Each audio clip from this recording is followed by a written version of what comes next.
brought you by Silver Pumps and Motors.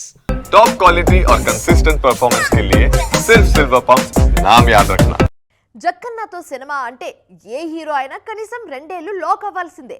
Family vacations లాంటివి వదులుకొని 24/7 సెట్స్లో గడపాల్సిందే. కానీ ఈ రూల్కు మాత్రం మహేష్ బాబు ఎక్సెప్షనల్ అని చెప్పాలి. రాజమౌళి సినిమా సెట్స్ మీద ఉన్న మహేష్ బాబు తన వెకేషన్స్కు బ్రేక్ ఇవ్వడం లేదు. మరి ట్రిప్స్ స్కెడ్యూల్ను ఎఫెక్ట్ చేస్తున్నాయా? ఈ స్టోరీలో తెలుసుకుందాం.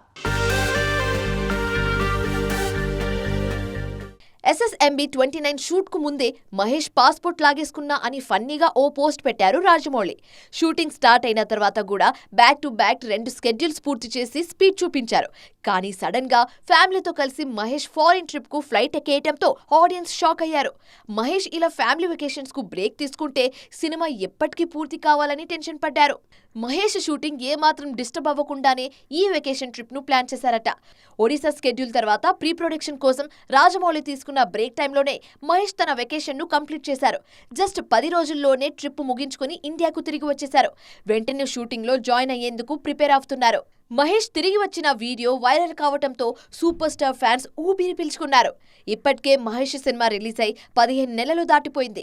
రెగ్యులర్ గా ఫ్యామిలీ వెకేషన్స్ కు వెళ్తూ రాజమౌళి సినిమా కంప్లీట్ చేయాలంటే మరో 2 ఏళ్లు టైం పడుతుంది. అందుకే బ్రేక్ లేకుండానే షూటింగ్ చేస్తే కనీసం 1.5 ఏళ్లలో మళ్లీ మహేష్ ను తెర మీద చూడవచ్చని ఫీల్ అవుతున్నారు అభిమానులు.